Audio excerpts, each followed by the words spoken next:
I chose her husband's twin because from the moment I first laid eyes on Daniel again, I knew I was opening a door I could never close. He looked so much like my husband, but the way his gaze lingered, steady, searching, was nothing like Michael's. Daniel had vanished years ago, estranged from his own family after a fight that was never fully explained. And then one rainy Thursday evening, I opened the front door to find him standing there. Water dripping from the collar of his jacket, holding a small box that he claimed belonged to my husband from childhood. I should have called Michael immediately, but instead, I invited Daniel in. At 35, I had thought I understood loyalty, marriage, and the safety of routine. My life was unremarkably stable.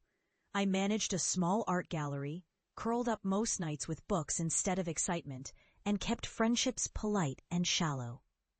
Michael was dependable, a steady, calculated man, but I always felt our marriage was more of a business partnership than a deep, pulsing love.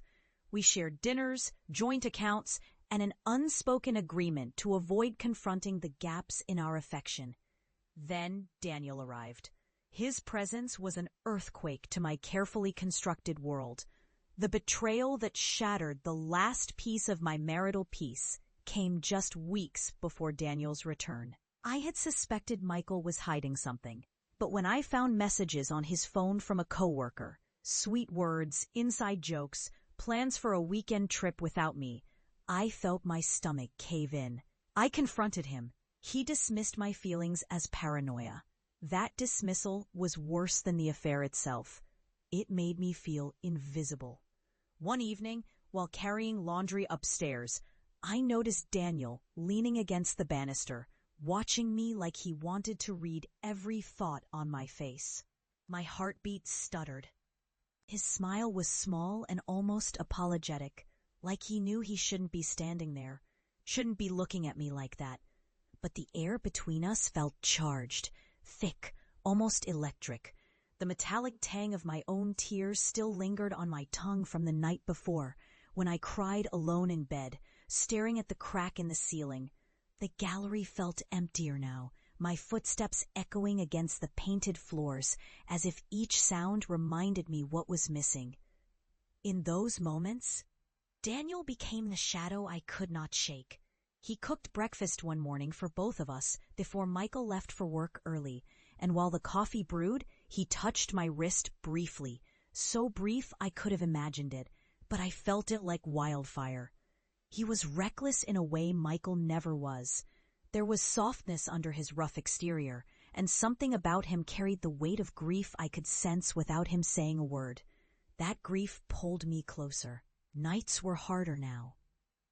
I found excuses to sit on the porch after dark when Daniel smoked outside. We talked about nothing and everything, about loss, about the estranged sibling bond, about why he left in the first place. He never spoke poorly of Michael, but the way his jaw tightened when my husband's name came up told me there was more to their past. And every word we exchanged was pulling me deeper into a place I knew I should not go. The forbidden connection grew in quiet increments, like a candle melted down by the slow, steady heat of longing. His hand brushed mine when he passed me a cup of tea one night, the ceramic warm, his skin warmer. I caught my breath, and he did too. If this confession has you holding your breath, pulse racing, and wondering how on earth I will escape what I have walked into, hit like and share, because you will not believe what happens next. That next moment came on a stormy night when Michael was stuck at the office. Lightning lit up the kitchen as Daniel and I stood near the sink, and in that flicker of light, I saw him watching my lips. I should have moved away. I did not. There was no kiss, but there was something worse. Our eyes locking long enough that the decision to step back felt like tearing muscle from bone. I found myself memorizing the scent of him, woodsy with a faint trace of tobacco, and wondering if I would recognize him blindfolded, just from the sound of his voice. From then on, I avoided being alone with him, yet the avoidance made the chance encounters even more potent.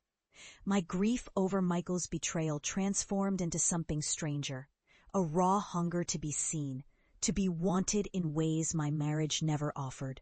Daniel saw me. He listened carefully, sometimes too carefully, leaning in like every syllable mattered. His fingertips would graze the table, and I imagined them along my face, my neck. It was torture, the sweet kind that tightened every nerve.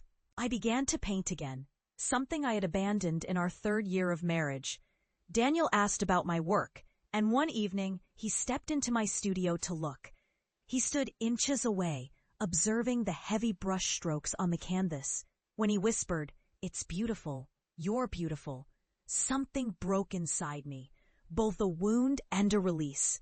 Part of me wanted to run, to never trust him with my heart, but another part wanted to step into that dangerous unknown. Then Michael left for a weekend conference out of state, and Daniel offered to help fix a leaky faucet in the kitchen. The sound of the rain outside was steady, and I stood watching him work, his forearms flexing as he tightened pipes. He caught me staring, my cheeks warmed. He smiled like he understood exactly where my mind had wandered. He said nothing, but that silence was louder than any confession.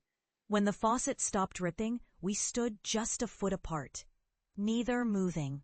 His eyes softened, and I swear my knees almost gave out. I took a step back, barely enough to break the